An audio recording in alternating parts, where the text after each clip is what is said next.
इनका इनका इनका कह दे उनकी प्लानिंग थी आज देने की, तो बाद में इन्होंने मैसेज कर दिया नहीं जी मैं आज नहीं आ रही।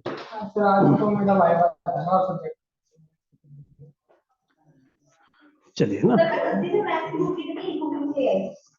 अच्छा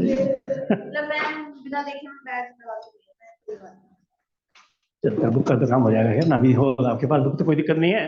पहले बताओ 3D से कुछ पूछना तो नहीं, कोई एग्जाम्पल या कहीं भी सर यहाँ कोई कंफ्यूजन तो नहीं आपको 3D को लेकर के, 3 डायमेंशन ज्योमेट्री में कुछ पूछना तो नहीं है? No sir. चलिए एक क्वेश्चन विशेष कह रहे हैं, क्वेश्चन नंबर 20, क्वेश्चन नंबर 20। अच्छा यहाँ ये देखिए है ना, ये क्वेश्चन नंबर 20, क्वेश्चन नंबर 20 है, पेज नंबर है आपका 499। ये कह रहे हैं find the vector equation of line. तो पहले हम लाइन की बात करें, लाइन ही रह गई है, और लाइन में भी हमें कौन सी निकालनी है, इसकी वेक्टर इक्वेशन निकालनी है।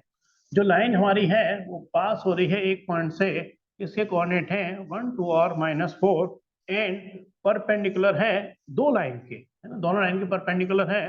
तो x - 8 upon 3 y + 19 upon -16 is equal to में z - 10 अपॉन 7 एंड दूसरे के भी परपेंडिकुलर है, उसकी इक्वेशन है x - 15 upon 3 y - 29 upon 8 z - 5 upon -5। चलिए एक बार आपके दिमाग में क्या आ रहा है, तो ये क्वेश्चन रिपीट कर रहा हूँ, मतलब इनके डिमांड पर है ना। कौन सा क्वेश्चन करता है? ये क्वेश्चन नंबर 20 है, पेज 499। एक क्वेश्चन ये थोड़ा सा डिस्कस करना चाहते हैं। अच्छा सर, डाउट है। हाँ डाउट है ना, लाइन की इक्वेशन निकालनी है। हाँ ये लाइन की वेक्टर इक्वेशन क्या होती है, पहले जल्दी से रिपीट करेंगे, अभी मैं बता भी रहा था आपको, a प्लस लैम्डा बी, है ना। a क्या होता है, जिससे वो पास हो रही होती है, b क्या होते हैं, उसकी डायरेक्शन को रिप्रेजेंट करते हैं, है ना।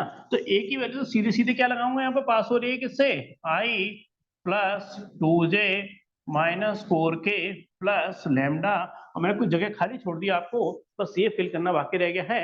ये जिससे पास हो रही है उसको वेक्टर के फॉर्मेट में मैंने लिख भी दिया, और साफ कह रहा है वेक्टर फॉर्मेट में चाहिए तो आंसर वेक्टर फॉर्मेट में ही लिखा जाएगा। अब मैंने जो लाइन है जिसकी इक्वेशन निकालनी है, उसके डीआर क्या मान लिया थोड़ी देर के लिए, मैंने एबीसी मान लिया, ठीक। ये जो लाइन है वो इस लाइन की क्या है, ये जो लाइन जिसकी इक्वेशन निकालनी है वो इस लाइन की क्या है, परपेंडिकुलर, ये रखा है परपेंडिकुलर, है ना।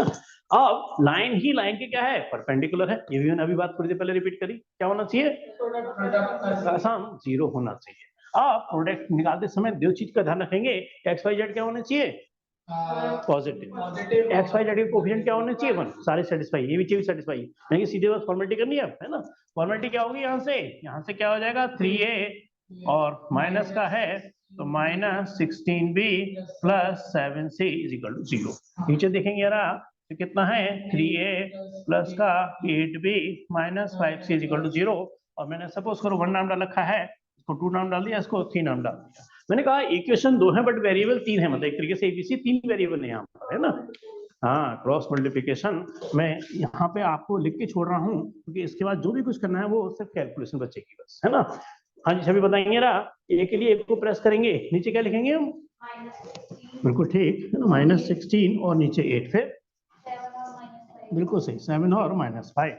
आप बी के नीचे जिससे एंड होता है उसी से स्टार्टिंग होती है, और माइनस प्लस का मैंने चक्कर ही खत्म कर दिया, वैसे माइनस भी लगते हैं और उसमें आपको कंफ्यूजन होगा, है ना। नहीं ये मॉड का लॉजिक नहीं है, कोई यहाँ मॉड कुछ नहीं है, नहीं नहीं नहीं मॉड का लॉजिक नहीं यहाँ पर, है ना। 7 - 5 है ना, यहाँ पे कितना हो गया आपका 3 सी के लिए क्या करेंगे, जिससे एंड होगा उससे स्टार्टिंग करेंगे 3 और -16 में क्यों, इस चीज को क्रॉस मल्टीप्लिकेशन मेथड को अलग तरीके से टीचर समझाते हैं, मगर मेरा अपना कंक्लूजन है कि सबसे सही तरीका मेथड है, कंफ्यूजन इसमें है ही नहीं, आप भूलने का कोई झंझट नहीं है, क्योंकि मैंने कुछ प्लस माइनस लगाया ही नहीं है ना, और जिससे एंड उससे स्टार्टिंग करनी है तो इसमें भूलने का कोई काम ही नहीं है। हाँ ये विशेष कर लोगे इसे कंप्लीट नहीं, और इक्वल टू कोई कांस्टेंट मान लेना, लैम्डा मान लेना, लैम्डा एक्चुअली ऑलरेडी है तो कोई कांस्टेंट ये मान लो, कुछ ही मान लो, कुछ ही मान लो, बस एबीसी की वैल्यू उठा करके यहाँ शिफ्ट हो जाए, करूँ पूरा ऐसे, बस बस वही आंसर है, वही आंसर कर चुके हैं ऐसे, इसलिए मैं इसको छोड़ सकता हूँ, है ना। चलिए क्लियर है सभी, है ना। हाँ यार, अब आपकी कोई दिक्कत नहीं, स्नेहा तो जैसे कह रहे हैं कोई दिक्कत नहीं है, No, अभी sir. तक सही चल रहा है ना। चलिए हम फिर स्टार्ट करते हैं नेक्स्ट चैप्टर हमारा लीनियर प्रोग्रामिंग। इसमें जो वर्ड प्रॉब्लम है वो हमारी हट चुकी हैं। मैं आपको या तो इक्वेशन से थोड़ा सा ग्राफ प्लॉट करने के लिए आएगा, या चांसेस ज्यादा हैं कि ग्राफ भी बना हुआ हो और उसमें कुछ हमसे कंडीशंस के अकॉर्डिंग आंसर निकलवा रहा हो, है ना। तो मैं आपको हल्का सा 11th का भी रिवाइज करा दूंगा, जैसे आपको हल्का सा आपने 11th ना भी अच्छे से ना किया हो, या सपोज करो भूल गए हो, तो हल्का सा आपका रिवीजन हो जाएगा। हटा दो पहले से यहाँ से मैं क्या मैं आपको पहले 11th का थोड़ा सा रिवीजन करा रहा हूँ। वैसे चढ़ा दो। नहीं, किसी ने नहीं दिया ये सबके ना, अभी कुछ कंडीशंस जो भी है, जब भी हमने क्लास में टेस्ट रखा है ना, इससे कि सर मैं क्लास कल दे दूंगा आपको। हाँ, अगर आप कल दोगे तो एक बार थोड़ा सा टाइम से पहले, स्टार्ट करने से पहले मैसेज कर दोगे, मैं तुरंत आपको मैसेज करके आपको ये जो सर online कल देना है, इवनिंग में आपको मैसेज कर दूंगा। मैं आपको पेपर सेट कर दूंगा। और छवि, यहाँ पे जो भी आप तीनों हैं, आप कल कह रहे हो आने की, ये भी कल 4 बजे, चलो जब भी हाँ, तो वो वहां से ले लेना मैडम से, है ना। मैं यहाँ 4 बजे मैं आऊंगा तो मैं ही दे दूंगा आपको, है ना, और नहीं तो मैडम से ले मैडम दे दूंगा। कितने बजे आप कहाँ से? मैं 4 से 5 रहूंगा, मैं यहाँ रहूंगा 4 से 5। 3:30 साढ़े तीन। 5 बजे तक। ठीक ठीक का हाँ, कोई डाउट? मैं मोस्टली पहले ही आया था, मतलब अपने टाइम से। हाँ, मैं मोस्टली, आप कब आ रहे हो? 3:30 से 5। चलो बहुत बढ़िया, फिर तो बहुत ही बढ़िया। बात फिर तो बात ही कर, फिर मैं क्या करता हूँ, मैं सर आप जब भी आता है मैं 3:30 बजे आ जाऊँ, मैं 3:30 बजे आ जाऊँ। सर 1 घंटे में नहीं हो पाएगा? अब आपके ऊपर डिपेंड होता है ना भाई। मेरे हिसाब से वो 1 घंटे 15 मिनट बड़े आराम से होगा, है ना। 15 मिनट मान के चलो एक्स्ट्रा ही थोड़ा सा आपके लिए, है ना। कोई दिक्कत नहीं, है ना, मतलब 1 घंटे 15 मिनट आराम से हो जाएगा। 15 मिनट एक तरीके से आपको एक्स्ट्रा दिए है ना, जिससे आपको दिक्कत ना है टाइम की, है ना। तो वो कर लेना, कोई दिक्कत नहीं, तो आपके ऊपर डिपेंड करेगा, थोड़ा स्पीड से करोगे तो जल्दी हो जाएगा। क्या फिलहाल हम फोकस करते हैं चैप्टर आपका लीनियर प्रोग्रामिंग, और आज ही से हमारा टारगेट है खत्म भी करने की, है ना। बड़े आराम से खत्म भी होगा, कोई मुश्किल चैप्टर नहीं है, और वर्ड प्रॉब्लम सारी हट चुकी हैं, तो कुछ खास बचता ही नहीं है इस चैप्टर में। समझाने के हिसाब से कुछ खास नहीं है। Chapter number 12 linear programming, LPP कहते हैं, और LPP का फुल फॉर्म है लीनियर प्रोग्रामिंग प्रॉब्लम, है ना। एक बार आप शायद आप ये कहते हैं कि LPP क्यों कहते हैं, LP लीनियर प्रोग्रामिंग, तो LP कहना चाहिए, LPP क्यों कहते हैं, तो लीनियर प्रोग्रामिंग प्रॉब्लम, इसलिए इसकी फुल फॉर्म है। प्रॉब्लम हट गई अब LP रहे। ठीक है, LPP की बात करें, मैं थोड़ा सा आपको हल्का सा 11th का रिवाइज करा, है ना। हाँ, ये रहा, सोच के आंसर देना, अभी लिखना नहीं है कुछ भी, लिखने की इतनी कोई जरूरत नहीं है।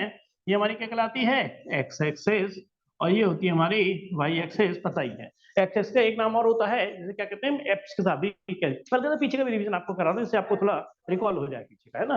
एक्सेस को एक नाम होता है एप्स के साथ, वाई एक्सेस का एक नाम और होता है ऑर्डिनेट एक्सेस भी कहते हैं। इसको याद नहीं आ रहा कुछ, है नहीं, सभी आपको याद है। एक्स एक्सेस का एक नाम और होता है एप्स के साथ, और वाई एक्सेस का एक नाम और होता है एप्स के साथ, ABSCISS, एप्स के साथ, है ना। और यहाँ इसको कहते हैं ऑर्डिनेट, है ना, ये ऑर्डिनेट है, ठीक है। एप्स के साथ और ऑर्डिनेट एक्सेस भी कहते हैं वाई एक्सेस को। इनका जो पॉइंट ऑफ इंटरसेक्शन है उसे क्या कहते हैं, ऑरिजिन। ये पॉइंट ऑफ इंटरसेक्शन हमारा ऑरिजिन होता है। एक्स इधर क्या होता है, पॉजिटिव, इधर क्या होता है हमारा नेगेटिव, वाई ऊपर पॉजिटिव नीचे नेगेटिव। ये चीज हमारे कितने क्वाड्रेंट में डिवाइड हो जाती है, 4 क्वाड्रेंट, यानी क्या हो गया, प्लस प्लस, इसमें फिर माइनस माइनस और प्लस माइनस। 3D का ग्राफ हम प्लॉट नहीं कर सकते, है ना, मतलब कंप्यूटराइज हो सकता है। यहाँ अगर मैं कहूँ सपोज आपसे कि 1, 2, 3 का पॉइंट अपने ग्राफ पे या अपने कागज पे प्लॉट करो, नहीं कर सकते। हाँ, मतलब प्रैक्टिकली नहीं हो सकता, क्योंकि इधर 1 गए इधर 2 गए, यहाँ तक तो ठीक है, अब 3 ऊपर चलेगा। अब वो कंप्यूटराइज तो हो सकता है, मतलब फीलिंग आ सकती है कंप्यूटराइज में, मगर यहाँ पर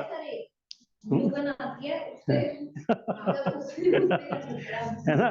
तो मतलब अगर मैं बोर्ड पे कहूँ तो इमेजिन करके बता सकता हूँ यहाँ ऐसे रहा होगा, मगर प्रैक्टिकली देखा जाए तो ये पॉइंट इस बोर्ड पर नहीं होगा, वो कहीं हवा में रहा होगा, है ना। तो 3D आएगा ही नहीं, इसी बात की खत्म नहीं करते। यहाँ पे सिर्फ 2 डायमेंशन ज्योमेट्री ही चलेगा, यानी कि आपको बड़ा क्लियर हो गया। यहाँ पर सिर्फ 2 एक्सेस का लॉजिक काम करेगा, एक्स और वाई। तीसरा वेरिएबल जनरेट ही नहीं करना, क्योंकि तीसरा वेरिएबल जनरेट कर रहा है तो आप ग्राफ प्लॉट नहीं कर सकते उसका, ठीक। अब बात आ रही है एक्स एक्सिस की इक्वेशन क्या होती है, बताएंगे, सभी को पता है यार। y is equal to 0. चलिए आंसर ऑनलाइन आ चुका है, आप बताएंगे जरा। क्वेश्चन एक्स एक्सिस की इक्वेशन क्या होती है? इक्वेशन हाँ, एक्स एक्सिस की इक्वेशन नहीं, अरे नहीं, एक्स एक्सिस की इक्वेशन होती है y इज इक्वल टू 0। और y इज इक्वल टू 0 का ग्राफ प्लॉट करूंगा ना तो अपने आप एक्स एक्सिस ही आएगी। x की वैल्यू कुछ भी ले लो, y की वैल्यू क्या रहने वाली है? 0। समझना, इसको रटने की जरूरत नहीं है। x की वैल्यू कुछ भी ले लो, y की वैल्यू क्या रहने वाली है? 0। यानी कि y एक्सिस तो ऊपर नीचे चलेगा ही नहीं, तो क्या आ जाएगी? x एक्सिस आ जाएगी। तो ये समझ आ रही है बनी? अगर मैं कहूँ आपसे उसी का उल्टा पूछूं कि y एक्सिस की इक्वेशन क्या होगी, तो x इज इक्वल टू 0। मतलब x इक्वल टू 0 का मतलब क्या हो गया? सीधे सीधे y axis, y is equal to 0 का मतलब सीधे सीधे क्या हो गया? x axis. ठीक। अब मैं कह रहा हूं कोई इक्वेशन है x इज इक्वल टू 2, इसका मतलब क्या है? ये कौन सी इक्वेशन? ये भी इक्वेशन का ग्राफ है। ये बात इक्वेशन की बात कर रहा हूँ, मतलब ग्राफ की बात कर सर रहा हूँ। ये इसमें y अनलिमिटेड हो सकता है, x2 होगा। नहीं, x2 तो ये है। अब मैं बात कर रहा हूँ प्रैक्टिकली ग्राफ की, देखो हमें अल्टीमेटली तो क्वेश्चन से बात करनी है, मैं आने वाला तो क्वेश्चन पे थोड़ी देर में। अब ये जो ग्राफ है, सपोज करो ये पॉइंट 1 है, ये पॉइंट 2 है। सर ये y एक्सिस के पैरेलल हो जाएगा। बिल्कुल सही, बिल्कुल सही। तो ये क्या आएगा? इसका ग्राफ इस तरीके से प्लॉट होगा। हल्का डॉट रेसिव बता रहा हूँ, ये y एक्सिस है, ग्राफ ये है। हाँ, x इक्वल टू कांस्टेंट मतलब पैरेलल टू y एक्सिस। और मैं कहूँ कि x इक्वल टू -2 का ग्राफ बताओ कहाँ आएगा? बस पैरेलल टू y एक्सिस और इधर की तरफ चला जाएगा -2 पर। ठीक है। और इसी तरीके से अगर y इज इक्वल टू 3 है, y is equal to constant मतलब पैरेलल टू x एक्सिस और ऊपर नीचे ऊपर, है ना, पॉजिटिव होने की वजह से। और सपोज करो ये नेगेटिव होता तो ग्राफ नीचे की ओर चला जाता। ठीक, बात क्लियर है? अच्छा, अब फिर थोड़ा लॉजिक समझा मेरा कि दो लाइन का मैं ग्राफ प्लॉट कर रहा हूँ, है ना। 10th क्लास में बताया जाता है कि अगर हम दो लाइन का ग्राफ एक ही ग्राफ पेपर पे प्लॉट करते हैं तो 3 पॉसिबिलिटी हो सकती हैं। बिल्कुल सही। क्लियर है आपको सभी? कौन कौन सी होती है बताओ जरा, रिपीट करें। ओवरलैपिंग, ठीक। हाँ जी, विशेष ये क्या है, कौन सा केस है ये? इंटरसेक्टिंग। ये क्या है हमारे पास? पैरेलल। मतलब मैं हल्का सा पूरा एलपीपी हल्का सा शॉर्ट पे रिवाइज करा रहा हूँ, फिर मेन करके ना 12th का लेके थोड़ी देर खत्म कर देंगे। 12th का कोई ज्यादा खास है नहीं, इसलिए मेन बेसिक सारा आपको रिवाइज करा देता हूँ, है ना। अब बात आ रही है कि आप कैसे देख के पता लगा सकते हो बिना ग्राफ प्लॉट करे कि लाइन इंटरसेक्टिंग ही है। ग्राफ प्लॉट ही नहीं करा, समझे मेरी बात? मैं क्या कह रहा हूँ, मतलब कि ऐसे दो लाइन है, अगर हम दोनों का वैल्यू नहीं, ग्राफ प्लॉट नहीं। आप बताओ, मैं कह रहा हूँ दो लाइन है। चलो मैं एक तो जनरल नाम देता हूँ, है ना। a1 है, 10th क्लास में लेके आ रहा हूँ आपको, b1y plus c1 is equal to 0। दूसरी इक्वेशन है a2x plus b2y plus c2 is equal to 0। और abc जो भी है कांस्टेंट होंगे, x और y तो वेरिएबल हैं, तीनों कांस्टेंट होंगे। abc a1 b1 c1 constant है और a2 b2 c2 भी कांस्टेंट है। इनको देखते ही हम पता लगा सकते हैं कि लाइन इंटरसेक्टिंग होंगी, पैरेलल होंगी या। सर इसके कोऑर्डिनेट्स अगर मैच करेंगे तो फिर वो देखिए, अब हल्का सा आपको 10th क्लास में लेके आ रहा हूँ, उतना शायद वही लग रहा है, थोड़ा भूल रहे हो।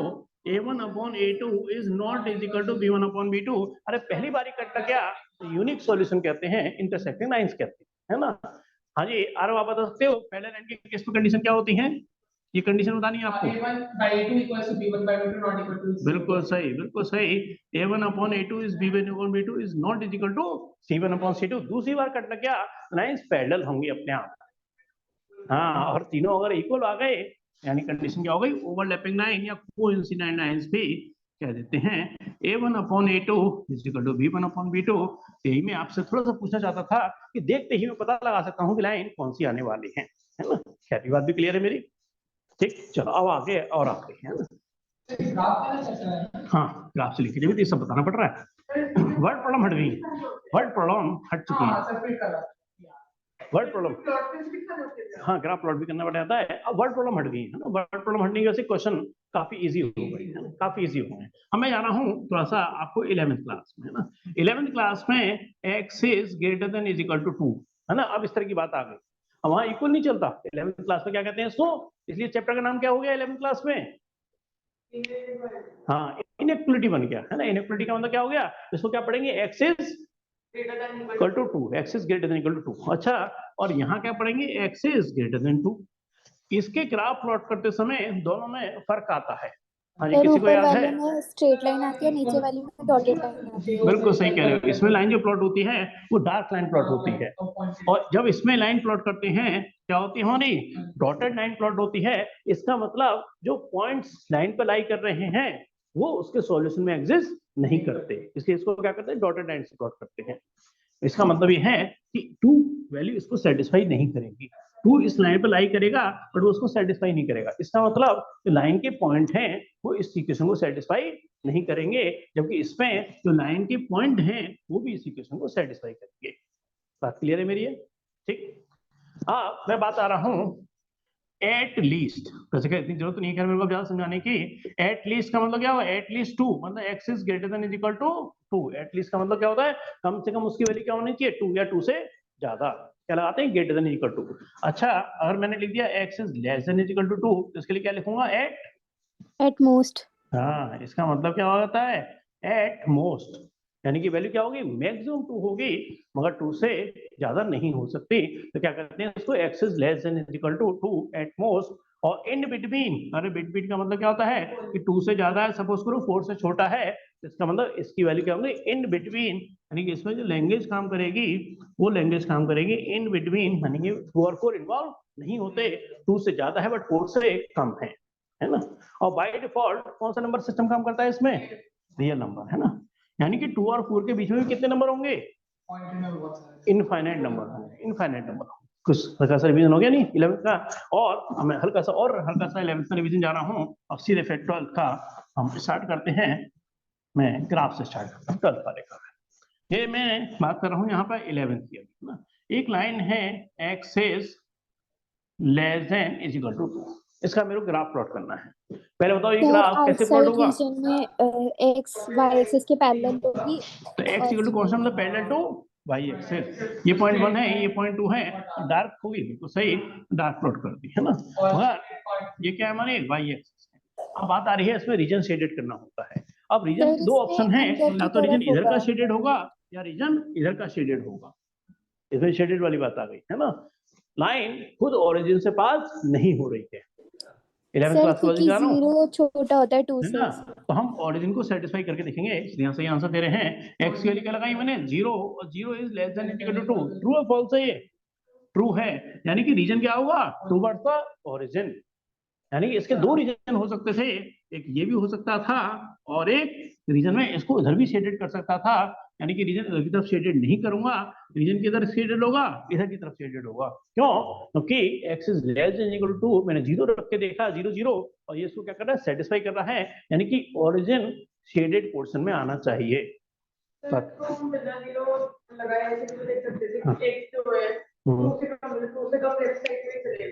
हाँ, ये भी सब तो हो सकता है, बिल्कुल ठीक है, वो भी सही है। और कोई पॉइंट इधर का रखोगे तो फोर रखोगे, सपोज करो, तो क्या हो जाएगा, four is less than equal to two, नहीं है तो इधर का नहीं आने वाला, फॉल्स हो गया ना अपने आप। हम यहाँ ध्यान रखना होगा कि इधर का पॉइंट फॉल्स करेगा इसको, यानी कि इधर का रीजन शेडेड नहीं करना। इधर का फॉल्स हो गया ना, जिधर का ट्रू होगा उसको शेडेड कर देना है, इधर का फॉल्स होगा उसको छोड़ देना है।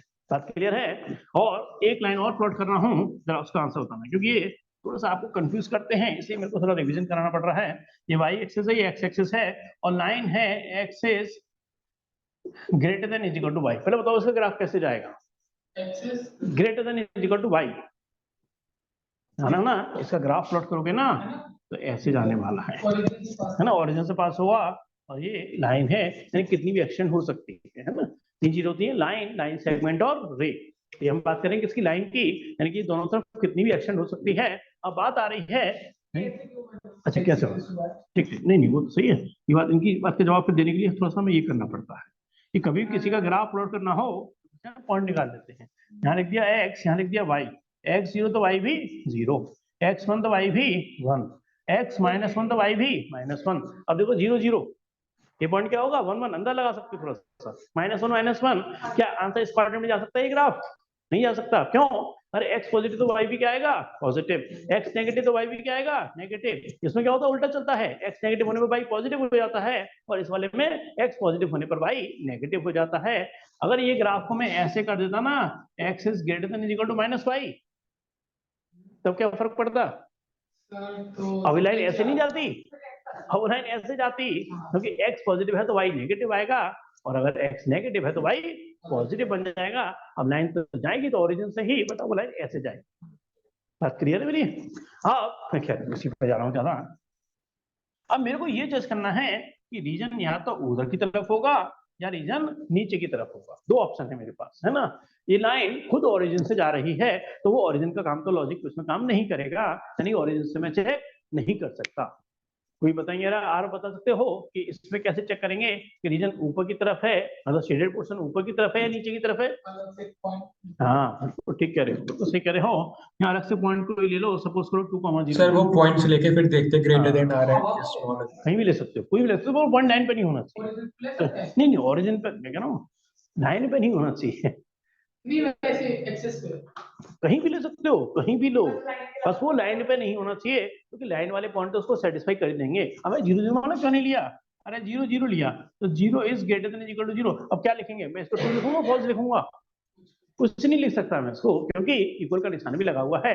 इसलिए जो लाइन के पॉइंट हैं उससे रीजन जज नहीं होगा इस बार। क्या करा 2,0? हाँ छवि बता सकते हो कि 2,0 जब मैं ऐसा लगाऊंगा तो क्या आंसर ट्रू आएगा या फॉल्स आएगा? फॉल्स। ट्रू आएगा।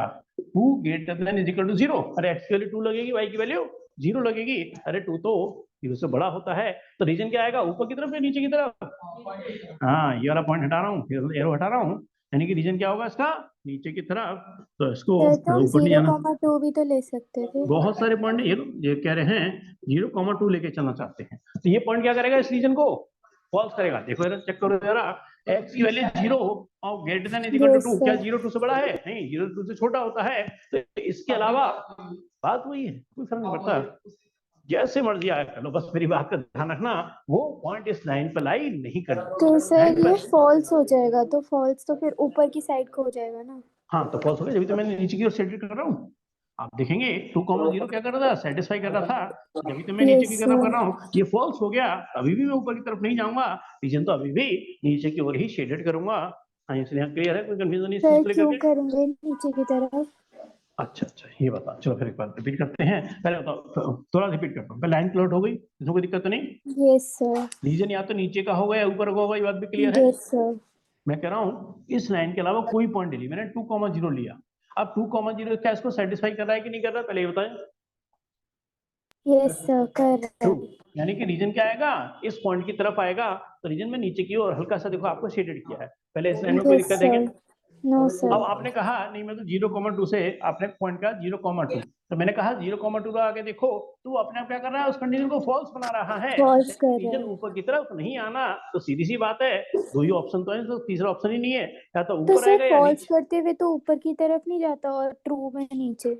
नहीं, जो पॉइंट सेटिस्फाई कर रहा है उधर की तरफ रीजन शेडेड होगा, चाहे ओरिजिन हो या कोई भी पॉइंट हो। सिंपल सा कंसेप्ट है इसके पीछे, Okay, sir. है ना। सिंपल कंसेप्ट है, जो पॉइंट सेटिस्फाई कर रहा है रीजन उधर की तरफ शेडेड होगा। अरे ये पॉइंट सेटिस्फाई नहीं कर रहा, तो मैं रीजन को ऊपर की तरफ कैसे शेडेड कर सकता हूँ? ये पॉइंट तो उस कंडीशन को सेटिस्फाई नहीं कर रहा। जो पॉइंट सेटिस्फाई करेगा रीजन उधर की तरफ शेडेड होगा। कोई कंफ्यूजन इसमें बिल्कुल भी नहीं है, जरा भी कंसेप्ट बिल्कुल क्लियर है। आपको क्लियर है बात मेरी? Yes, sir. सभी को क्लियर है यहाँ तक, है ना। चलिए अब हम आते हैं थोड़ा सा 12th क्लास के साथ। अरे आराम से हो जाएगा, कुछ बताना थोड़ी है, कुछ खास करने के वर्ड प्रॉब्लम है ही नहीं। वर्ड प्रॉब्लम में टाइम लगता था, है ना। हमें आपको समझा रहा हूँ एग्जाम्पल नंबर 1 हटा रहा हूँ इसको, है ना। देखो ये बेसिक नहीं बताता ना, तो आपको समझ में नहीं आता, सिर्फ वो कह रहा हूँ फॉर्मेलिटी हो जाती है बिल्कुल ही। बस अब देखो बचता मैं कह रहा हूँ कंटेंट्स के हिसाब से सिर्फ प्रोबेबिलिटी ही बचता है वो सब। और प्रोबेबिलिटी में भी पहली तो एक्सरसाइज बहुत आसान है, बहुत मतलब बच्चों वाली। वो फिर कह रहा हूँ, अब मैं मेरी आदत है जैसे घर का साहब को पीछे का भी रिवाइज कराता हूँ, तो इसलिए थोड़ा सा टाइम लग सकता है प्रोबेबिलिटी में। ना समझाऊँ सीधे सीधे क्वेश्चन कराना शुरू कर दूँ तो 2 दिन में प्रोबेबिलिटी या 2-3 दिन में प्रोबेबिलिटी खत्म हो जाएगी, मतलब खत्म ही होने की तरफ ही है। और संडे को हम फिर प्रिपेयर करेंगे अपने आप को 2 घंटे क्लास के लिए, तो संडे तक हम एंड कर देंगे प्रोबेबिलिटी का। देखिए फिलहाल हम टाइम बिल्कुल यूज करेंगे पूरा। देखिए क्वेश्चन मैं पूरा पढ़ रहा हूँ और फिर आप पढ़ सकते हैं। ये कहना है solve the following linear inequality graphically, और क्या निकलवा रहे हैं हमसे? मैक्सिमाइज वैल्यू निकलवा रहे हैं जेड की, वो कितना है? 4x + y subject to the constants. Constant का मतलब क्या होता है? कंडीशन लगा रखी है x + y < > 50। दूसरी कंडीशन है 3x plus 5 less than is equal to 90 और फिर कंडीशन है x is greater than is equal to 0 और y is greater than is equal to 0। इसको क्या कहते हैं? कांस्टेंट्स। कांस्टेंट मतलब कंडीशंस। उसके अकॉर्डिंग हमें किसकी मैक्सिमम वैल्यू निकालनी है? 4x प्लस 5 जो हमारा z है ना। बेटर ये है, सब कुछ एग्जाम्पल है, सब कुछ आपके सामने लिखने की जरूरत नहीं है, समझने की जरूरत है बस केवल इसको, है ना। मैक्सिमम वैल्यू इसकी निकालनी है सब्जेक्ट टू द कांस्टेंट ये है। अब बेटर ये है कि थोड़ा सा मैं यहाँ ग्राफ प्लॉट कर, ये ग्राफ प्लॉट करते हैं ना। ये हमारा क्या हो गया? ओरिजिन, और आंसर कर देते हैं नाम जरा x x डैश, यहाँ से कितना हो गया? y y dash. चलिए आपसे पूछते हैं ना, x इक्वल टू 0 बता चुका हूँ मैं आपको। कौन सी इक्वेशन है ये? y एक्सेस है ना। x इक्वल टू मतलब क्या होगा? y axis. अरे मैं इसी पर हल्का सा और एरो चला देता हूँ, बस होगी y एक्सेस प्लॉट। तो दोबारा थोड़ी प्लॉट करनी है। मगर अभी एक चीज और, अब इसका रीजन देखो, रीजन या तो इधर की तरफ आएगा या लेफ्ट की तरफ आएगा। अब ये लाइन खुद ओरिजिन से जा रही है, ओरिजिन का लॉजिक काम नहीं करेगा। फिर किसका चेक करना है? Axis greater than equal to 0 का। कोई भी पॉइंट ले लो, यहाँ ले लो कहीं पॉइंट, या यहाँ ले लो कहीं ले लो। सपोज करो मेरा पॉइंट मैंने 2,0 ले लिया, सपोज करो 2,0। क्या करेगा? 2 is greater than equal to 0। True false? True, यानी कि रीजन किधर? Right left right. सभी समझ आ गया मेरी बात? ये सब बताया था इसीलिए। रीजन क्या हो गया? अब देखो अभी मैं ज्यादा स्टेटमेंट नहीं कर रहा, आपको मैंने इसके लिए रीजन बता दिया कि राइट की तरफ आने वाला है। y इक्वल टू 0 से ग्राफ प्लॉट कर रहा हूँ, x एक्सिस ऊपर की तरफ या नीचे की तरफ। अरे कोई पॉइंट ऊपर ले लो, 0,2 यहाँ का ले लिया मैंने। y is greater than equal to 0, point का ले लिया मैंने 0,2 या 0-2 कहीं भी ले लो, कोई फर्क नहीं है। तो y की वैल्यू क्या है? 2 greater than equal to 0। True false? यानी कि रीजन ऊपर की तरफ है ना, रीजन ऊपर की तरफ आ गया। मैं अगर वर्ड प्रॉब्लम होती तो इसको और अच्छे समझाता। वर्ड प्रॉब्लम में क्या आता है? कोई मैन्युफैक्चरिंग हो रही है ना। नहीं लॉजिक बता रहा हूँ कि क्यों आंसर थोड़ा डिफरेंट समझ रहा कि आंसर फर्स्ट क्वाड्रेंट में ही आता है इनका हमेशा। मालूम है इसके रीजन क्या है? ये क्या है? प्रोडक्शन को लेकर के है। कोई सी प्रोडक्शन, कोई एक्स आइटम प्रोड्यूस हो रहा है, कोई वाई आइटम प्रोड्यूस हो रहा है। और लॉजिक समझना, अरे या तो वो आइटम प्रोड्यूस होगा या नहीं होगा। वो प्रोडक्शन नेगेटिव में नहीं हो सकता। कोई चीज ऐसे होती है नेगेटिव में प्रोड्यूस हो रही हो, अरे कभी हो नहीं सकती। अरे या तो कोई आइटम बनाएगा कंपनी या नहीं बनाएगी, है। हाँ मैं वही कह रहा हूँ कि आंसर हमेशा क्या आता है? फर्स्ट क्वाड्रेंट में ही आता है, क्योंकि प्रोडक्शन कभी भी नेगेटिव में नहीं होता है ना। खैर ज्यादा डीप में जाने का फिलहाल कोई जरूरत नहीं है, इस पे आते हैं। बात समझ आ गई मेरी? नहीं कि एक्स और वाई के लिए हमेशा क्या होती है? अरे कोई आइटम प्रोड्यूस हो रहा है तो नेगेटिव में कैसे हो सकता है? अब या तो कंपनी प्रोड्यूस नहीं करेगी या करेगी, बस उसके अलावा लॉजिक ही नहीं है ना। बात क्लियर है कि नहीं? जैसे कोई जमीन है, इस पर कोई क्रॉप उगाई जा रही है, एक पे फर्स्ट क्रॉप उगाई जा रही है, दूसरे पे सेकंड क्रॉप उगाई जा रही है। अरे या तो खेती इसमें नहीं होगी, पूरे में सेकंड होगी, या पूरे में सेकंड होगी फर्स्ट नहीं होगी। नेगेटिव होने का क्या मतलब है? हम इसको एक्स और वाई तो मानते थे वर्ड प्रॉब्लम में, इसको एक्स मान लिया, इसको वाई मान लिया। या तो खेती होगी, उस जगह क्रॉप उगाई जाएगी एक्स वाली, या नहीं उगाई जाएगी। मतलब कंक्लूजन ये है कि इनकी वैल्यू कभी नेगेटिव में आती ही नहीं है। इसलिए आंसर इसका हमेशा कैसे आता है? फर्स्ट क्वाड्रेंट में ही आता है। कराइए? अच्छा वर्ड प्रॉब्लम तो आने का है ना। हाँ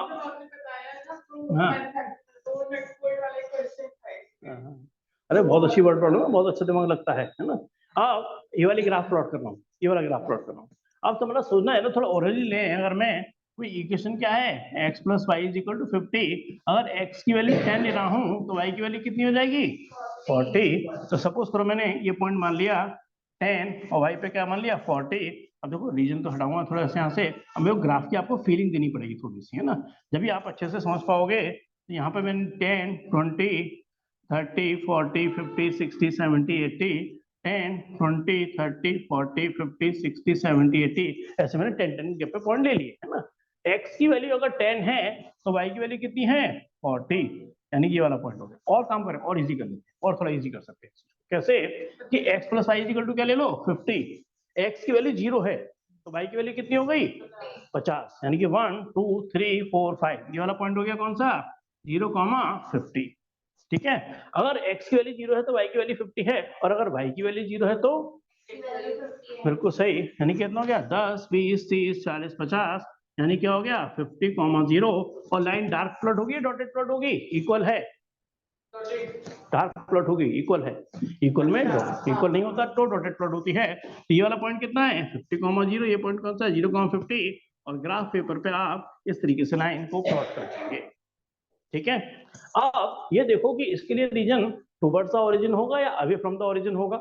इसमें 0 0 रख के देखो, 0 0 रख के, क्योंकि लाइन ओरिजिन से नहीं आ रही है, तो 0 + 0 0, हाँ छोटा है तो हल्का सा एरो लगा दो कि रीजन क्या है ना इसका, नीचे की तरफ जाने वाला है। पहली बात क्लियर है? अरे केवल एक लाइन ही तो रह गई बस, अब एक लाइन रह गई है, तो इसमें x की वैल्यू 0 है तो y की वैल्यू कितनी होगी? 90, यानी कि 50 60 70 80, और यहाँ पे मैंने पॉइंट ले लिया 90, तो ये कौन सा हो गया? 0,90। x की वैल्यू 0 है तो y की वैल्यू 90 है, और अगर y की वैल्यू 0 है तो हाँ x की वैल्यू 30 है।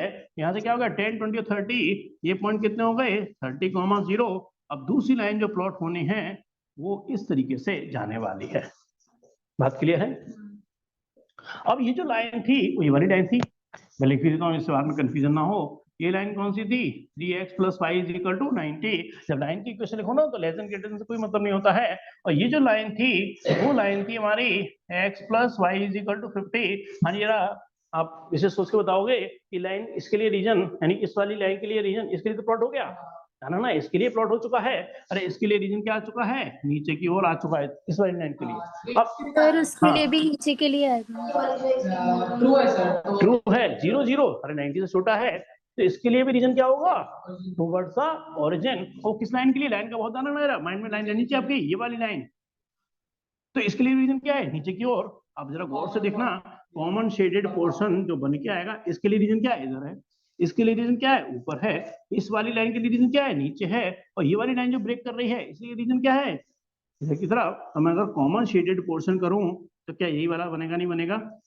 बस हो गया क्वेश्चन, अब खास ज्यादा नहीं बचता बस में, है ना? कॉमन शेडेड पोर्शन में आ गया मेरे, ठीक? नहीं बस थोड़ा सा और काम करता है, मतलब मेन काम खत्म है। मैं उसमें ज्यादा कुछ है नहीं, ये चक्कर में बहुत ज्यादा नहीं लगने वाला। अब जरा लॉजिक समझना कि कितने कॉर्नर पॉइंट निकले जो शेडेड पोर्शन है। 1 2 3 और 4 कॉर्नर पॉइंट, 4 है केवल, क्या ना? 1 2 3 और 4। यहाँ पर एक टेबल बनेगी हमारी, उसको लिखेंगे हम यहाँ पर कॉर्नर पॉइंट। हमें क्या निकालनी थी? मैक्सिमम वैल्यू किसकी निकालनी थी? सर इसकी वैल्यूज में यहाँ डालकर पर देखेंगे और जो मैक्सिमम मैक्सिमम जेड, हाँ ये सही कह रहे हैं, इनको आइडिया है। जेड इक्वल टू क्या? 4x + y। कॉर्नर पॉइंट कौन कौन से हैं? अरे एक पॉइंट तक कितना है? 0,0। ये वाला पॉइंट देखो, बिना ग्राफ भी पता है आपको ये पॉइंट कितना है हमारा? दूसरा पॉइंट है 30,0। ये वाला पॉइंट कौन सा है? 0,50। मगर एक पॉइंट पे आके फंस गए क्योंकि मैंने ग्राफ पे तो प्लॉट करना नहीं है, और ये वाला पॉइंट हमें निकाल सकते हैं 20,30। सर दोनों को मैक्सिमम equate वैल्यू कर ऑफ जेड। दीजिए। ये जो है इसकी मैक्सिमम वैल्यू है ना? हाँ जी, बात आ रही है कि ये मैंने ग्राफ पे प्लॉट नहीं किया तो मैं एकदम नहीं बता सकता कि कौन सा पॉइंट है। सर 20 होगा हाँ, x की तो इन वैल्यू, दोनों को क्या करेंगे? हम सॉल्व कर लेंगे।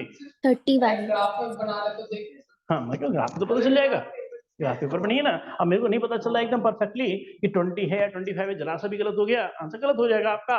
तो बेटर है सेफ साइड रखो अपने आप को, इन दोनों को क्या कर दो? सॉल्व। और जब भी दो लाइन को सॉल्व करते हैं तो कौन सा पॉइंट निकलता है? हमेशा पॉइंट ऑफ इंटरसेक्शन। और वो कॉर्नर वाला पॉइंट इंटरसेक्शन पॉइंट तो है।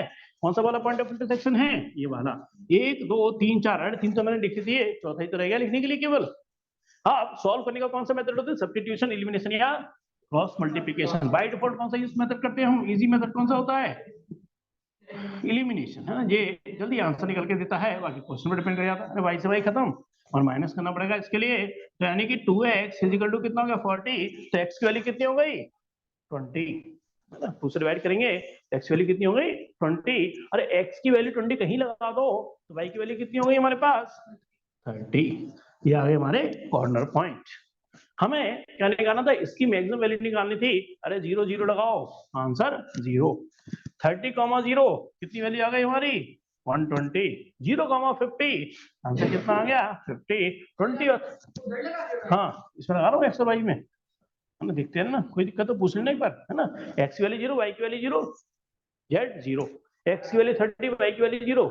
30 × 4 कितना हो गया? 120, है ना? 0 और वाई की वैल्यू कितनी हो गई? 50। क्लियर है मेरी बात? ये लगाओ जरा इसकी वैल्यू 20 और 30, क्या आंसर आ गया? 40 दूनी 80, 80 + 30 यानी कितनी हो गई? 110। अब हमें कौन सी वैल्यू निकालनी थी इसकी? मैक्सिमम। मैक्सिमम कब है? 120। कब है? 30,0। बिल्कुल सही आंसर। आप चेक कर सकते हो आंसर ऊपर कॉर्नर टेबल बनी हुई है ये। अच्छा कोई बात नहीं, पहले तो ये वैल्यू पूछना चाहते हो क्या? अच्छा ये ऐसे भी सर एक सेकंड, तो आंसर मैक्सिमम में लिखें, मैक्सिमम वैल्यू इक्वल्स टू 120। पहले तो ये कौन, ये क्लियर है, अच्छा भी होगा ना। अब आपकी बात चलो, आपकी बात से ये सारे आंसर आपके पास हैं। इसमें सबसे बड़ी वैल्यू कौन सी है? 120 मैक्सिमम वैल्यू है। कब है? जब x की वैल्यू क्या रही होगी और y की वैल्यू 0। तो मैक्सिमम वैल्यू कब है? कब? जब x की वैल्यू 30 रही होगी और y की वैल्यू 0 रही होगी। बस इसी पर ही बेस्ड इस बार क्वेश्चन है आपके। वर्ड प्रॉब्लम हट चुकी हैं, मैं एक दो क्वेश्चन आपको और कराऊंगा ताकि आप ट्राई करेंगे। हाँ जी, पहले एक बार हल्का सा पूछ लेते हैं, सभी आपको क्लियर है? हाँ बताओ। सर ये जो x greater than 0 और y greater than 0 दे रखा है, सबसे पहले एक प्लॉट करना होता है। बिल्कुल इससे क्या होता है, क्लियर हो जाता है कि आंसर फर्स्ट क्वाड्रेंट में ही आना है। हाँ नहीं, मोस्टली सही कह रहे हो। मतलब x इक्वल टू 0 का मतलब क्या हो गया? y axis. y equal to 0 का मतलब क्या हो गया? x axis. और ग्रेटर देन इक्वल टू 0 है तो आंसर किस में आना है? फर्स्ट क्वाड्रेंट में। मैं कह रहा हूँ जब हम इसकी वर्ड प्रॉब्लम कराते तो आपको और अच्छे समझ में आता, या तो प्रोडक्शन होगा या नहीं होगा, यानी x और y की वैल्यू नेगेटिव में होती ही नहीं है। कोई बात नहीं, सब बता दूंगा आपको, मतलब बस पूछते रहना। अभी तो मैं पहली बार आप तीनों को थोड़ा लॉजिक क्लियर है तो एक बार आरब और स्नेहा से पूछ लेते हैं। आरब स्नेहा कुछ लॉजिक क्लियर हुआ एलपीपी का? आपको थोड़ा आइडिया था स्नेहा को तो चलिए, है ना। हाँ कुछ क्वेश्चन ये, चलिए कोई बात नहीं, मैं करके दिखाए हैं। छह नंबर वही आएगा, मतलब पूरा ना बनवाने के लिए उसको दे देंगे, उससे एक कंडीशंस के अकॉर्डिंग आंसर पूछ लेंगे ना। तो वो भी मैं आपको, है ना, सैंपल पेपर मेरे पास सब कुछ है।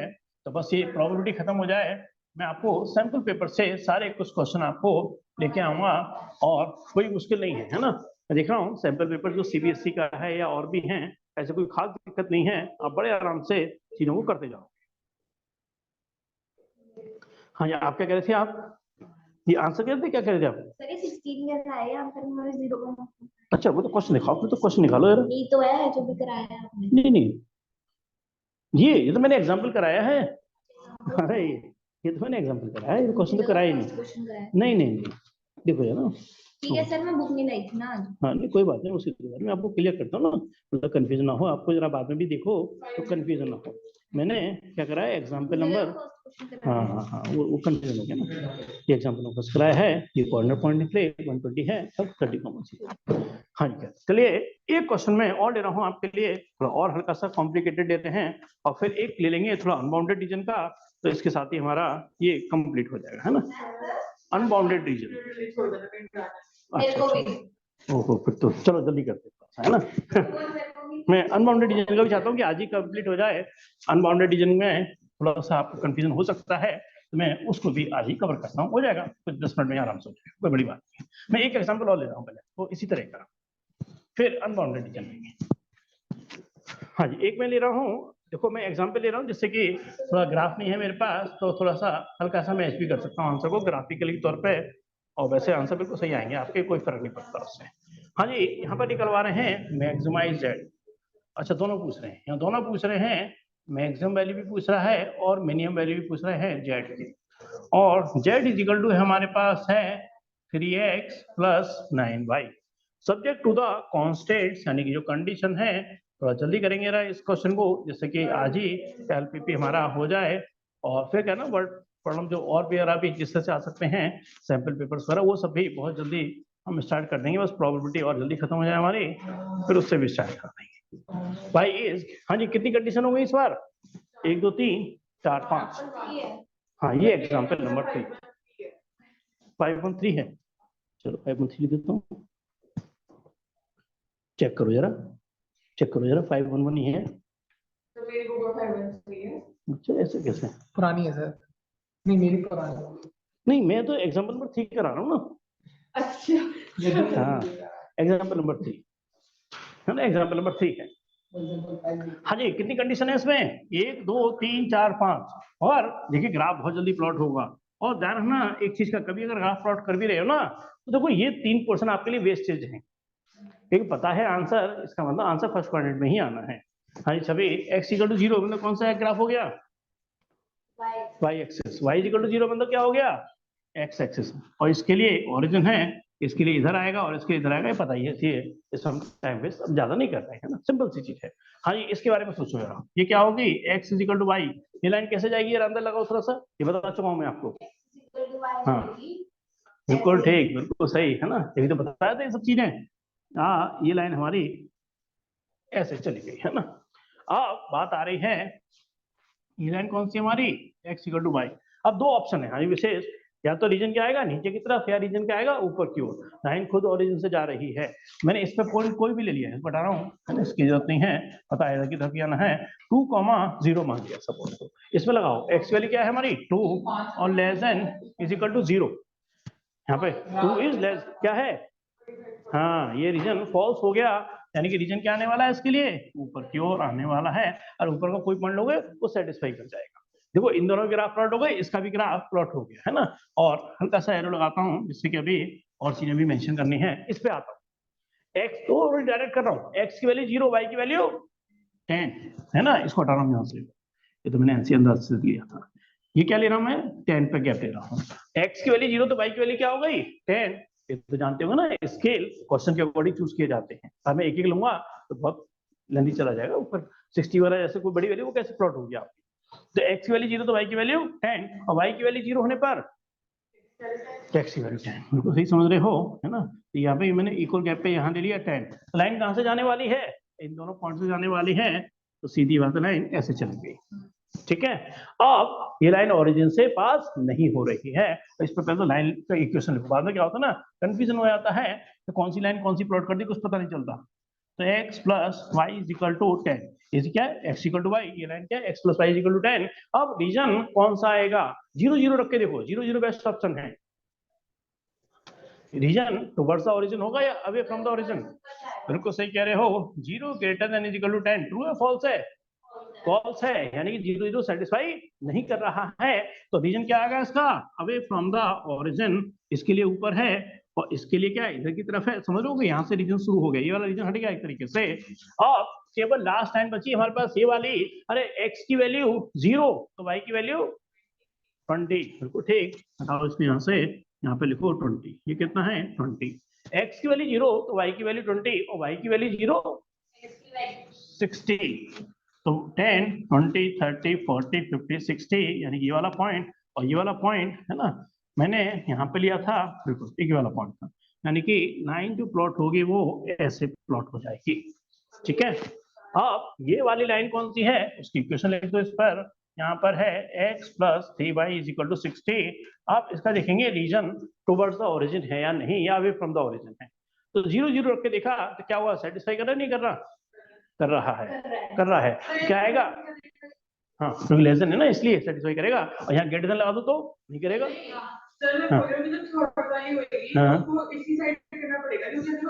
हाँ तो अभी मैंने एक वर्ड इस्तेमाल किया, क्या वर्ड इस्तेमाल करा था मैं कहा एक चीज और डिस्कस करना चाहता हूँ, मगर टाइम होना चाहिए उसके लिए थोड़ा सा, अनबाउंडेड रीजन उसको कहते हैं हम, अनबाउंडेड रीजन, यानी नाम से ही पता चल रहा है, अगर इसके लिए रीजन ऊपर की तरफ होता तो उसको कोई रूफ नहीं मिलती, कोई क्षति नहीं मिलती, यानी कि वो रीजन क्या होता इनफाइनाइटली बढ़ता चला जाता, इसलिए उसको रीजन कहते हैं अनबाउंडेड रीजन। उसका लॉजिक अलग है। हाँ तो हमने कोई और पॉइंट रख के देखा था ना, यहाँ का कोई पॉइंट रख के देखा था हमने, अगर ध्यान हो ये वाला हमने यहाँ को क्लियर है ना, रीजन क्या था इसका ऊपर की ओर। अब क्या कहती ये वाली लाइन थी, और ये वाली लाइन भी क्या हो रही है सेटिस्फाई कर रही है, इसके लिए रीजन क्या था हमारा नीचे की ओर। तो अगर मैं अब फाइनल टेस्ट दे रहा हूँ तो फाइनल टेस्ट कौन सा आ गया, ये वाला आ गया। हाँ पहले यार क्लियर है सभी को आपको यहाँ पर भी, और स्नेहा आ रहा कोई कंफ्यूजन तो नहीं, कि कॉमन बाउंडेड पोर्शन है वो ये वाला आ गया। अब उससे कॉर्नर पॉइंट देखो कितने हैं, 1 2 3 और 4, 2 पॉइंट तो हमें पता है सीधे सीधे, इन दोनों को सॉल्व करूंगा ये वाला पॉइंट निकलेगा, इन दोनों को सॉल्व करूंगा ये वाला पॉइंट निकलेगा, कॉर्नर पॉइंट यहाँ लिखूंगा, मैक्सिमम मिनिमम दोनों वैल्यू, मतलब जो भी मैक्सिमम होगी वो मैक्सिमम वैल्यू हो जाएगी, और जो मिनिमम है वो मिनिमम आंसर हो जाएगा, यानी कि लॉजिक वाइज क्वेश्चन लगभग खत्म होने की तरफ। Sir x equals to y और x plus y equals to 10, ये दो इक्वेशन सॉल्व करने में वो वाला पॉइंट। हाँ बिल्कुल सही कह रहे हैं, इसमें लाइन लिख भी रखी है ना, लाइन मैंने लिख भी रखी है जिससे आपको कोई कंफ्यूजन ना हो, है ना। ये लाइन कौन सी है, ये अब सीधी बात है x की वैल्यू क्या लगा दोगे y, तो 3 + 4 3 1 4 4 यानी कितना हो गया 15, बस आंसर आ गया। तो x की वैल्यू है तो y की वैल्यू कितनी हो गई 15 और y की तो दोनों बराबर हैं, ये क्या हो गया 15, 15। अब ये वाला देखो यार, चलो ऑलरेडी चेक कर लेते हैं। ये लाइन क्या थी x = y, ये था x + y = 10, y की वैल्यू x लगाओगे तो 2x = 10, अरे 2x = 10 क्या हो गया 5 और y भी कितना हो गया 5। अब कॉर्नर पॉइंट देखो यार आंसर में, ये तो आंसर है ना, मैंने एग्जांपल किया है। तो कॉर्नर पॉइंट क्या है हमारे पास, एक बार चेक मैच करेंगे ना। एक कॉर्नर पॉइंट कितने हैं 0, 0, एक कॉर्नर पॉइंट है हमारे पास, नहीं 0 0 तो नहीं, सॉरी गलत बोल गया मैं, हाँ 0 0 नहीं ना इस बार। तो एक कॉर्नर पॉइंट है हमारा 0, 10, एक कॉर्नर पॉइंट है हमारा 0, 20, एक कॉर्नर पॉइंट है हमारा 5, 5, एक कॉर्नर पॉइंट है हमारा, मैं थोड़ी जल्दी करे हैं मगर शायद सही आंसर ये, ठीक है। और यहाँ पर 0, 10 यहाँ लगा दो, अरे तो वैल्यू कितनी आ गई 90, यहाँ लगा दो कितनी हो गई 180, 5 लगा दो यानी कितना हो गया 15 और 9 पंजे, हाँ बिल्कुल सही 60 हो गई, और 15 और यहाँ से कितनी हो गई 180, 180। दो आंसर आ रहे हैं क्या 180 पे? हाँ, तो मैक्सिमम वैल्यू दो जगह पहुंच गई है ना, मैक्सिमम वैल्यू दो पहुंच गई, 5 पर भी और 15 पर भी, 2 पॉइंट पर मैक्सिमम वैल्यू है और एक पॉइंट पे क्या है इसकी मिनिमम वैल्यू है। तो मिनिमम वैल्यू क्या है हमारी इसकी 90 और हाँ 60 नीचे गलत देखिए ना, है ना। यहाँ पर क्या है इसकी हमारी मिनिमम वैल्यू और मैक्सिमम वैल्यू क्या है हमारी, 2 पॉइंट पर है, कौन कौन से हैं? नहीं अब देखो यार इसमें लॉजिक समझना पड़ेगा। ये दोनों पॉइंट जो हमारी मैक्सिमम वैल्यू निकल के आ रही हैं वो किस किस में है, 0, 20 पर है और 15, 15। हाँ हाँ ये दो भी हाँ 180 दो जगह, और इसमें क्या है देखो हम आंसर देखते हैं ना, आंसर क्या है हमारा, मिनिमम वैल्यू कितनी है 60 है ना, और मैक्सिमम क्या है multiple optimal solution.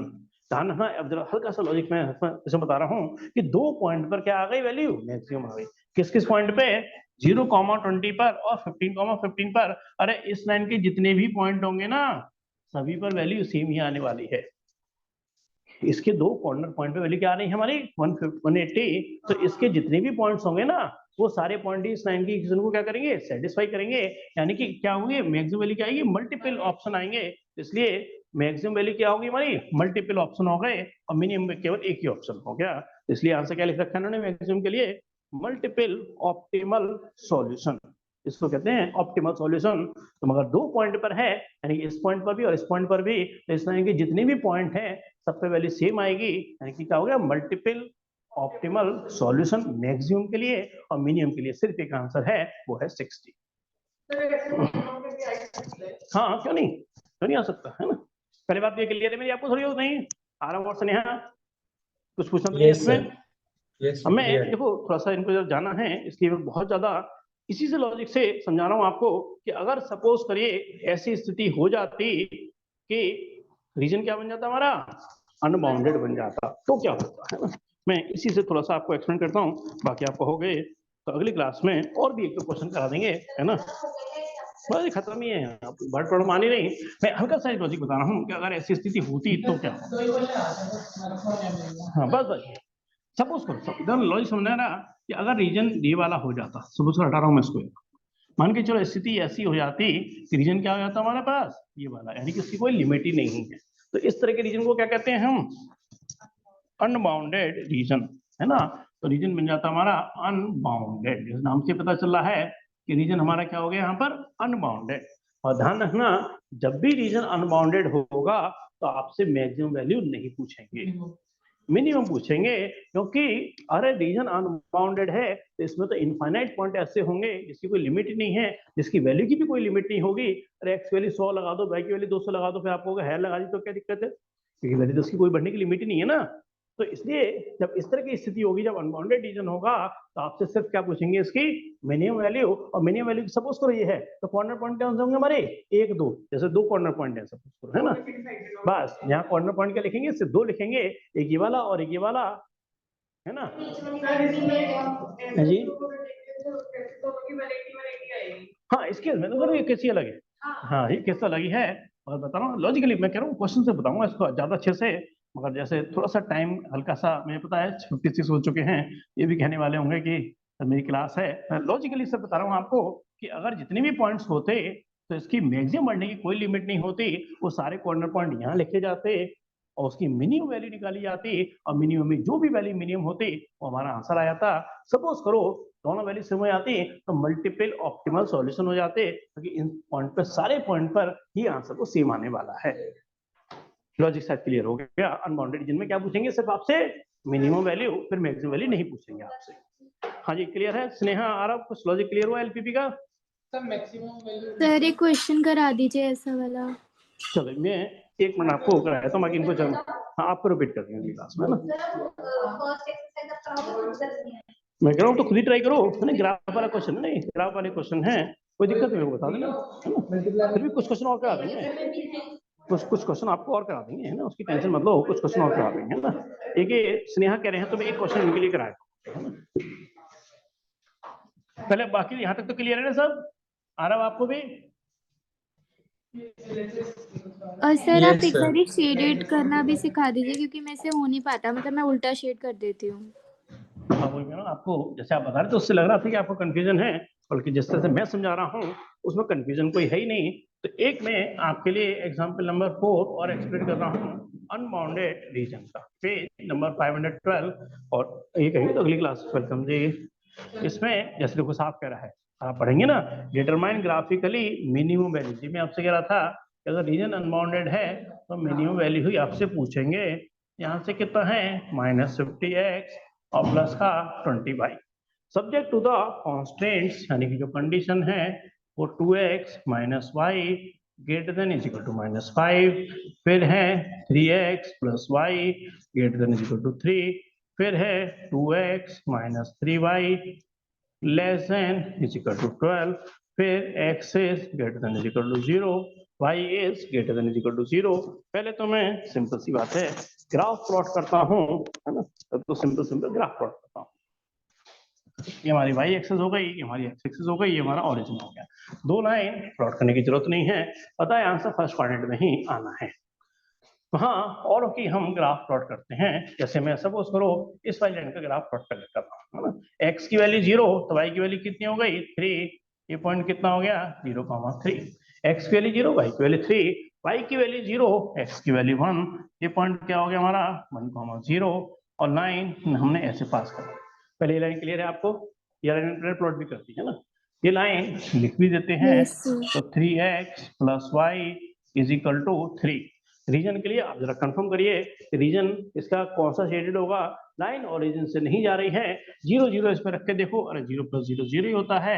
0 greater than is equal to 3, क्या लग रहा है आपको, ट्रू है फॉल्स है? Sir false. फॉल्स, यानी कि रीजन ओरिजिन की तरफ नहीं आएगा।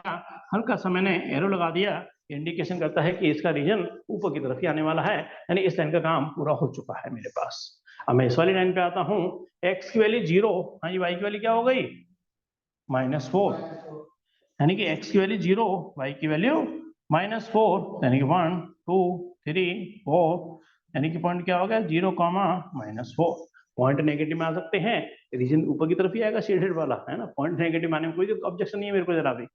तो x की वैल्यू 0 तो y की वैल्यू -4, और y की वैल्यू 0, x की वैल्यू 6, है ना। ये 1 है 2 3 4 5 6, यानी कि लाइन हमारी ऐसे कहीं जाने वाली है। ये पॉइंट हमारा सर 6, वीडियो 0। पॉज हो गई। वीडियो पॉज हो गई, क्या हो गया?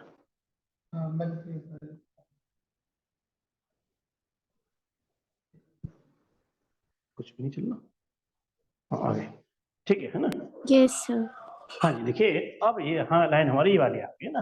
अब हम इसमें रीजन देखेंगे कौन सा आएगा। 0 0 रख के देखो, 0 0 और 0 less than is equal to 12, यानी कि रीजन क्या आएगा towards the origin. Towards the origin मतलब रीजन इसका क्या आएगा हमारा ऊपर की ओर आने वाला है। बात ये भी क्लियर है मेरी? Yes sir. ये भी काम हो गया है, अब केवल इसका काम हमें रहता है ना।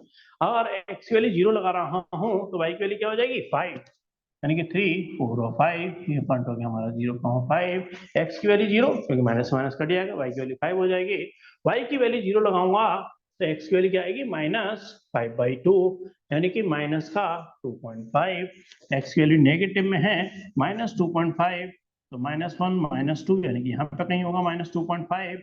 और ये वाला पॉइंट है यानी कि रीजन इधर कैसे चली जाएगी लाइन, इधर तो जा नहीं सकती। अच्छा वो रीजन की स्टेटेड करेंगे ना, हाँ रीजन स्टेटेड कर लेंगे। यहाँ से क्या हो गया हमारे पास, ऐसे लाइन चली जाएगी, है ना। ये बात भी क्लियर है, हाँ ये बात क्लियर है मेरी आपको। सारी लाइन देखो ये चली गई। ये वाली लाइन Yes, कौन सी sir. थी, है ना, ये वाली लाइन जो थी हमारे ये वाली नहीं कौन सी लाइन थी, लाइन की तरफ ये वाली थी 3 वाली, है ना। और ये वाली तो मैक्सिमम इसको बाद में सोचेंगे कि ये वाली जो लाइन थी वो मैंने काउंट कर दी, ये वाली, है ना।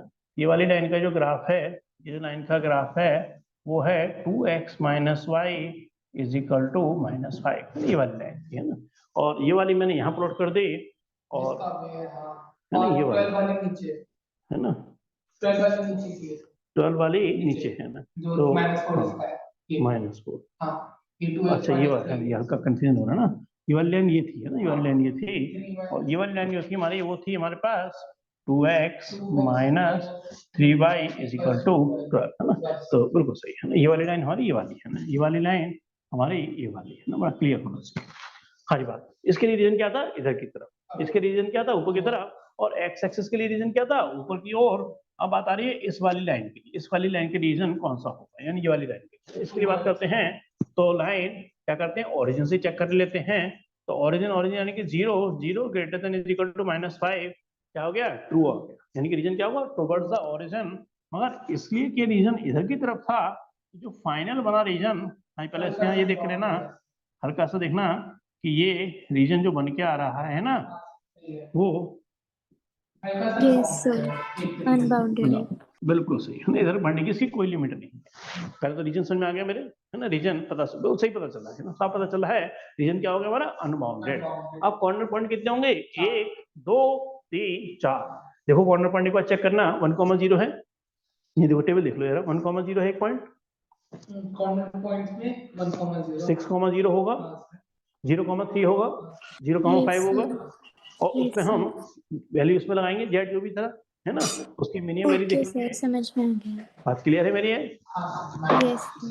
है ना। सर लेकिन एक डाउट है, अगर हम हाँ। आपने बताया था कि x greater than equal to 0, अगर इसमें हम 2,0 पॉइंट लेते हैं तो हम कैसे करेंगे कि वो ऊपर की तरफ जाएगा? एक मिनट में आपकी बात को पूरा अच्छे से एक्सप्लेन करके समझाऊंगा। अब बताओ क्या कहना चाहते हो, पूरा बोलो पहले तो जरा। सर अगर हमें शेड करना है x X greater than 0. Is equal to 0, पहले इसलिए भी समझो जरा, है ना। x इक्वल टू 0 मतलब क्या हो गई, y एक्सिस हो गई, यस सर. ठीक है। या तो रीजन इधर की तरफ होगा या रीजन इधर की तरफ होगा, बात भी क्लियर है। Yes y sir. एक्सिस के अलावा कोई भी पॉइंट ले लो, इधर का ले लो या इधर का ले लो, इधर का सेटिस्फाई करेगा, इधर की कंडीशन को फेल करेगा। अब इधर कौन सा पॉइंट लेना चाहते हो अभी बताओ। सर 2,0. चलिए 2,0 लिया, x की वैल्यू 2 लगाई, तो 2 is greater than is equal to 0, क्या लग रहा है, ट्रू है फॉल्स है। सर ये ट्रू. जब True इधर है. रीजन शेडेड किया है। तो सर अगर हम 0,2 लेते हैं तो क्या होता है? चलो अब आपकी बात मैं बता रहा हूँ। देखो मैंने क्या कहा, एक बार मेरी बात सुनना यार। मैंने कहा कोई ऐसा पॉइंट मत ले लेना जो उस लाइन पे ही लाई कर रहा हो। अरे x इक्वल टू 0 का मतलब तो y एक्सिस है, और 0,2 ओके सर, समझ में तो आ वो गया. लाइन पर ही लाई कर रहा है। ये तो मैं बहुत क्लियर कहता हूँ, तो वो जज नहीं कर पाएगा ना, वो जज नहीं कर पाएगा, ट्रू फॉल्स को जज नहीं कर पाएगा। और मैं 0,2 लिख दूं तो 0,2 का मतलब 0 greater than is equal to 0। अब क्या जजमेंट आया इससे, कोई जजमेंट ही नहीं आएगा। यानी कि आपको ऐसा पॉइंट लेना पड़ेगा जो उस लाइन को लाई नहीं कर रहा हो। यस सर, समझ में आ गया. चलिए आरव आपको क्लियर है। Yes sir. चलो कोई और दिक्कत है तो बताइए, नहीं तो फिर क्लास को फिलहाल तो हम यहीं पे एंड कर देते हैं। नेक्स्ट क्लास में थोड़ा और समझा देंगे इसका लॉजिक, जो भी आप चाहोगे, जो क्वेश्चन वगैरह को याद करना चाहोगे, और इसके बाद हम शुरू कर देंगे प्रोबेबिलिटी। 2 एक्सरसाइज बहुत जल्दी खत्म वैसे होंगी। नेक्स्ट क्लास को ओवर हो जाएगा ना चैप्टर। हाँ प्रोबेबिलिटी ये तो खत्म ही है, ये तो खत्म सही है, बस कोई पूछना होगा तो आपके लिए कोई डाउट्स वगैरह एक्सरसाइज के पूछने होंगे तो बता देंगे। मतलब लॉजिकली अब कुछ खास में बताना नहीं क्योंकि है। से सेम ही क्वेश्चंस है मोस्ट। हाँ अब मैं आपको ना सैंपल पेपर्स जो भी है उस टाइप के क्वेश्चन कराऊंगा अलग से, है ना, तो उसमें चीजें कवर हो जाएंगी। बेसिक तो आप सारा सीख ही गए इसमें, है ना। ओके तो सर। मतलब मेरी क्लास, मतलब मेरी प्लानिंग तो यही है कि नेक्स्ट क्लास में प्रोबेबिलिटी को ही अब कराया जाए, और उसको भी थोड़ा सा मतलब सही स्पीड से लेके, क्योंकि बहुत आसान है। पहले 2 एक्सरसाइज बहुत आसान है, वो देखिए मैं आपको समझा दूंगा, आपको समझ में आ जाएगा बढ़िया आराम से, ऐसे कोई दिक्कत नहीं है उसमें, बहुत जल्दी समझ जाओगे आप। Okay sir. चलिए है ना, ओके क्लास में सर, एंड करें थैंक फिर। You sir. Welcome ji, welcome. विशेष कुछ पूछना तो नहीं आपको। नहीं सर, अब तो